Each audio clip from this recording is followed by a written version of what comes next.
Arestado naman ang isang nagpakilalang dating sundalo at kanyang kasama matapos umanong pagbantaan ang waiter ng isang beer house. Balitang hatid ni Von Aquino.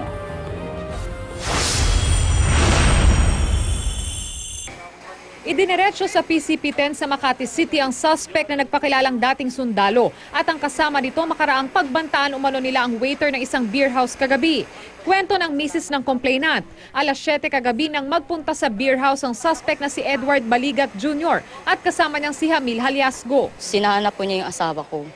Sabi po niya nasaan daw po dito yung lalaki. Patitikimin daw po nila para daw matapos na. Kaya natakot po ako, nagsumbong po ako dito.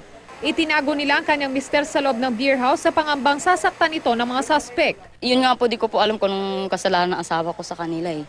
Umalis daw ang mga suspect pero pagbalik nila, saktong dumating naman ang mga pulis. Nung pagpunta namin doon sa beer house, nadatnan namin yung baril na ina-attempt niyang itatago. So nakuha namin. Diniman namin yung baril niya.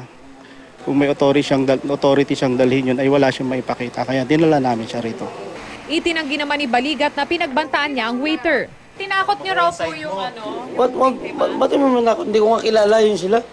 binantaan mo raw? Hindi po. Okay lang, kasuhan ako, harapin ko yun. Wag yun. Maharap sa kasong grave threat ang dalawang suspect habang kakasuhan din ng paglabag sa Comprehensive Firearms and Ammunition Regulation Act si Baligat. Von Aquino, GMA News.